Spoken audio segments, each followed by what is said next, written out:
Madame, Monsieur, bonsoir. La fronde des chômeurs ne faiblit pas. Ils restent toujours très mobilisés à la veille de la nouvelle année. Les occupations se multiplient. Et à Paris, les chômeurs ont investi le centre d'action sociale. Ils ont également manifesté devant l'Opéra Bastille. Des nouvelles actions qui témoignent de leur détermination. Evelyne Goldman.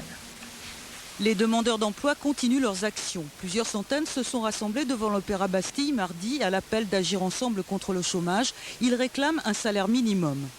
C'est pas parce qu'on est chômeur qu'on ne sait plus rien faire qu'on est diminué de tout, c'est pas vrai. On a cotisé, on a le droit d'avoir une aide matérielle. Les manifestants ont ensuite occupé le centre d'action sociale tout proche pour réclamer une aide aux plus démunis. Le centre d'action sociale, c'est lui qui normalement délivre les aides, les secours d'urgence aux gens qui ont des problèmes dans la ville de Paris. Les secours d'urgence jusqu'à présent, un chômeur va les demander, on va lui donner 300 francs et on va lui dire ça va, attends 2 mois, 3 mois, on verra après. Et ça, c'est pas normal. Alors qu'il y a de l'argent qui est débloqué tous les ans par la mairie de Paris pour aider les chômeurs, qu'est-ce que devient cet argent? Les chômeurs n'en profitent pas. Dans le Doubs, à Belfort ou comme ici à Montbéliard, les ACEDIC sont fermées pour cause de risque d'occupation. Mais elles continueront à indemniser les chômeurs. Devant les ANPE, les associations ne désarment pas. Elles demandent une prime de fin d'année comme à Caen où les chômeurs ont obtenu 1500 francs. Ce n'est pas l'aumône qu'on demande. Ce qu'on réclame aujourd'hui, c'est la redistribution dans sa totalité des fonds sociaux. Cet argent avait été octroyé pour les privés d'emploi, qu'il soit redistribué aux privés d'emploi. Ils demandent des comptes sur les milliards de francs d'excédent de l'UNEDIC et promettent de continuer leur mouvement. En Haute-Normandie, des représentants des comités de chômeurs de Rouen, du Havre et de Dieppe ont été reçus par la préfecture. Je crois qu'il y avait peut-être un espoir que le nouveau gouvernement fasse des signes significatifs et on ne voit rien venir à part des miettes. Et je pense que ça explique aussi la colère des gens, surtout en cette période de fête où ils ont des problèmes par rapport à leurs enfants, par rapport aux cadeaux, etc. Et je crois que c'est ce qui fait déborder le vase. Des actions similaires ont eu lieu en France mardi un peu partout. Les chômeurs réclament de nouvelles règles d'indemnisation. Alors avec nous ce soir pour évoquer le mouvement de protestation des chômeurs, Christophe Aguiton d'Agir ensemble contre le chômage. Christophe Aguiton, bonsoir. Alors revenons sur les revendications des chômeurs. Il semble qu'elles dépassent largement cette fameuse prime de 3 000 francs. Oui, le problème qui est posé, c'est celui des moyens de vivre, c'est celui du revenu qu'ont les chômeurs, parce que la situation est réellement effrayante aujourd'hui. Près de 80% des chômeurs touchent moins de 3 000 francs par mois, avec toutes les conséquences que l'on imagine en termes d'exclusion, de perte de logement, de problèmes de santé, de problèmes d'éducation. Donc ce que nous demandons, c'est une remise à plat de tout le système d'allocation chômage et de tout le système de ce qu'on appelle les minima sociaux, c'est-à-dire le RMI, la SS et tout ce qui sont les minima pour des millions de gens. Et nous demandons tout de suite, avant la remise à plat de tout ce système, 1500 francs par mois d'augmentation pour tous les minima sociaux et le droit au revenu pour les jeunes, car la catégorie qui n'a droit à rien, c'est les moins de 25 ans et c'est ceux qui grossissent les rangs des sans-domicile aujourd'hui dans les grandes villes de France. Le gouvernement a fait des promesses, ce n'est pas suffisant? Nous attendons 2 choses du gouvernement. D'abord qu'il règle l'urgence, donc qu'il négocie réellement, et ça n'est malheureusement pas toujours fait, et qu'il y ait un système clair et simple. Martine Aubry a promis que les cas les plus difficiles seraient traités. Il faudrait dans tous les départements un guichet, un bureau connu, public, où les chômeurs puissent aller s'inscrire en demandant cette aide d'urgence, en demandant donc les moyens de vivre tout de suite. Et par ailleurs, il faut remettre à plat le système d'allocation chômage. Là, les choses sont en train de bouger, les associations le demandent, la CGT le demande, et d'autres syndicats sont en train de le faire. La CFTC est intervenue aujourd'hui, et c'est une bonne chose, et même Force ouvrière considère qu'il faut revoir le système. Donc là, il y a une remise à plat générale qui s'impose. Alors justement, on s'est aperçu dans ce mouvement que la CGT soutenait les chômeurs. Est-ce qu'on assiste à une prise en compte des chômeurs par les syndicats de salariés, ce qui serait nouveau? D'abord, on assiste à une montée des associations de chômeurs, ce qui est très positif parce qu'il faut que les chômeurs puissent s'exprimer et leurs associations. Et c'est très positif que dans le même temps, ces associations puissent travailler avec les syndicats. C'est le cas de la CGT, c'est le cas de la FSU, des syndicats Sud, de nombreux syndicats de base CFDT. Il y a aujourd'hui un changement dans le pays et un vrai climat d'unité et de complémentarité d'action entre les chômeurs et les salariés qui est positif pour l'avenir. Un lobby de chômeurs est en train de se constituer? Espérons, et je pense que c'est très important, et je profite de ma présence ici ce soir pour le dire, que tous les chômeurs s'organisent, qu'ils aillent dans l'association de leur choix. Il y en a plusieurs, sur le plan national comme sur le plan local, qu'ils aillent dans les syndicats qu'ils voudront rejoindre, peu importe, mais que les chômeurs s'organisent et qu'ensemble on pèse et qu'on fasse évoluer les choses et qu'enfin la misère s'arrête dans ce pays. Pourtant, les adhérents des associations comme la vôtre sont malheureusement peu nombreux. Quel poids peuvent avoir des actions comme ces actions de chômeurs dès lors qu'ils n'ont aucun moyen de paralyser l'activité économique du pays? C'est sûr qu'un salarié peut paralyser son entreprise ou son service public. Les chômeurs peuvent faire deux choses. Marcher, et on a vu des grandes marches de chômeurs ces dernières années, la dernière au niveau européen pour remonter jusqu'à Amsterdam, et occuper des lieux. C'est ce qui explique ces mouvements d'occupation dans les ACDIC, dans les bureaux d'aide sociale. Je pense que ces mouvements vont se multiplier, mais nous sommes en contact avec d'autres associations et avec les syndicats, la CGT et d'autres, pour voir s'il est possible dès demain d'annoncer une journée d'action nationale où nous nous retrouverons tous et où enfin on pourra essayer de faire réellement jouer un rapport de force pour que les choses changent. Christophe Aguiton, merci d'avoir été notre invité ce soir. Et cette information va vous faire plaisir. Selon un sondage CSA à paraître ce mercredi dans Le Parisien, près de 2 Français sur 3, 63% très exactement, soutiennent le mouvement des chômeurs. 19% seulement y sont opposés ou hostiles et 11% indifférents.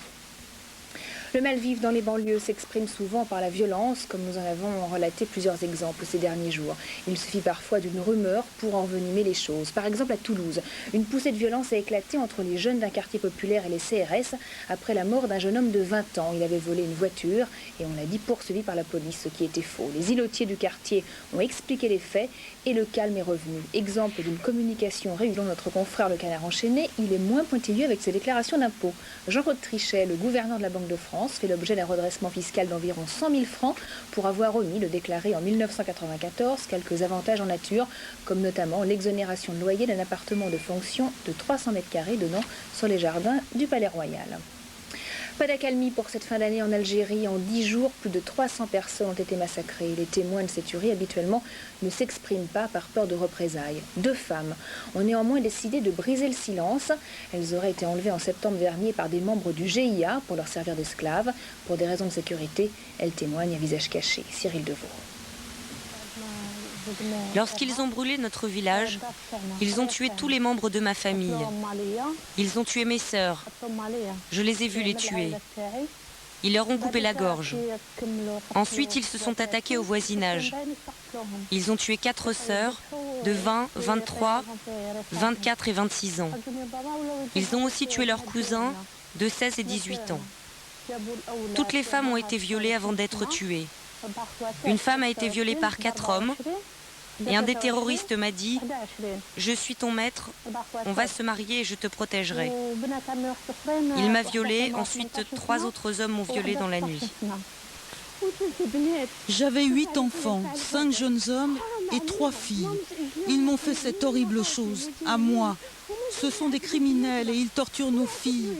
Ils tuent nos maris et nos enfants. Des funérailles sous haute surveillance en Ulster, les forces de police. La police dans ce pays est de plus en plus controversée par une grande partie de la population puisqu'elle est à 90% protestante, ce qui est une source supplémentaire de tension. Le reportage en Ulster d'Hervé Guéquière et de Michel Anglade. Montrer que la situation se normalise en Irlande du Nord, c'est le souhait de la police locale depuis le cessez-le-feu décrété par l'Iran en juillet dernier. À Bangor, petite ville paisible, c'est possible, même si la peur est toujours dans les têtes. Plusieurs groupes terroristes n'ont pas appelé au cessez-le-feu. Et cela reste toujours dans notre esprit. Mais c'est quand même plus relax maintenant.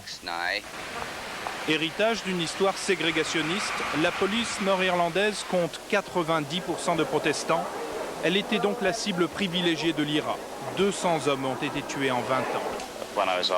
Quand je ne travaillais pas, je regardais sous ma voiture pour voir s'il n'y avait pas de bombes en dessous. Pendant les patrouilles le long de la frontière, c'était tendu, mais maintenant c'est bon. Hélicoptère de surveillance, 24 heures sur 24. Patrouille policière en fourgon blindé escortée par l'armée britannique. Cessez-le-feu ou pas, la situation n'a en revanche pas vraiment changé à Belfast, surtout dans les quartiers nationalistes catholiques. Ici, policiers et soldats anglais sont détestés. Après tout ce qu'ils ont fait dans le passé, des femmes, des enfants tués par des balles en plastique. J'ai vu quelqu'un se faire tuer à cause d'une balle en plastique, juste à côté d'ici. On ne peut pas leur faire confiance. Jamais.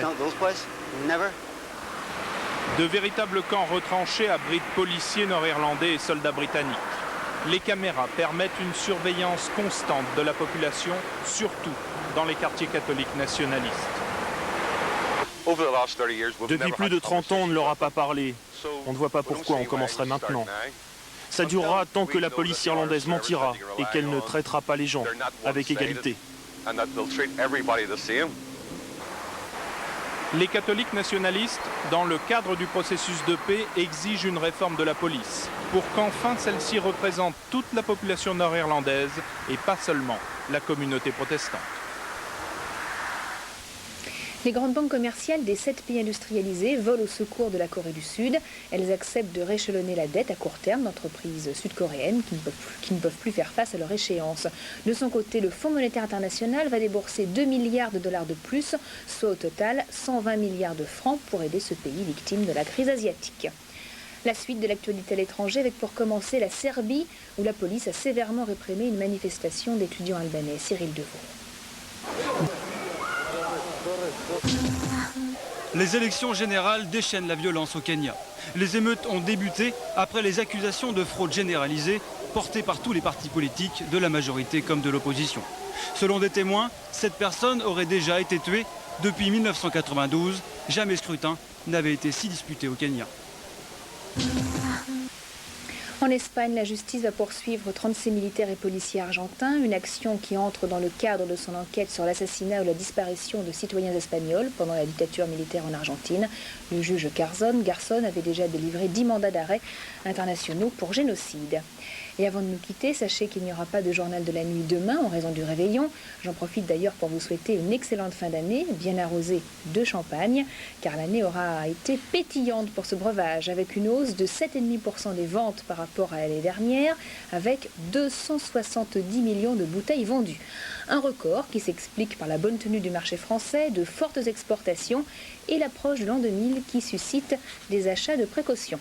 Alors soyez toutefois raisonnable demain, surtout si vous devez prendre la route. Mais si vous avez un peu abusé ou si vous ne voulez pas vous priver, n'hésitez pas à appeler les Saint-Bernard, ces bénévoles qui vous raccompagnent chez vous à bord de votre voiture. Un simple coup de fil suffit au 0800 31 1997, c'est facile à retenir. Un service totalement gratuit. Voilà, passez de très bonnes fêtes.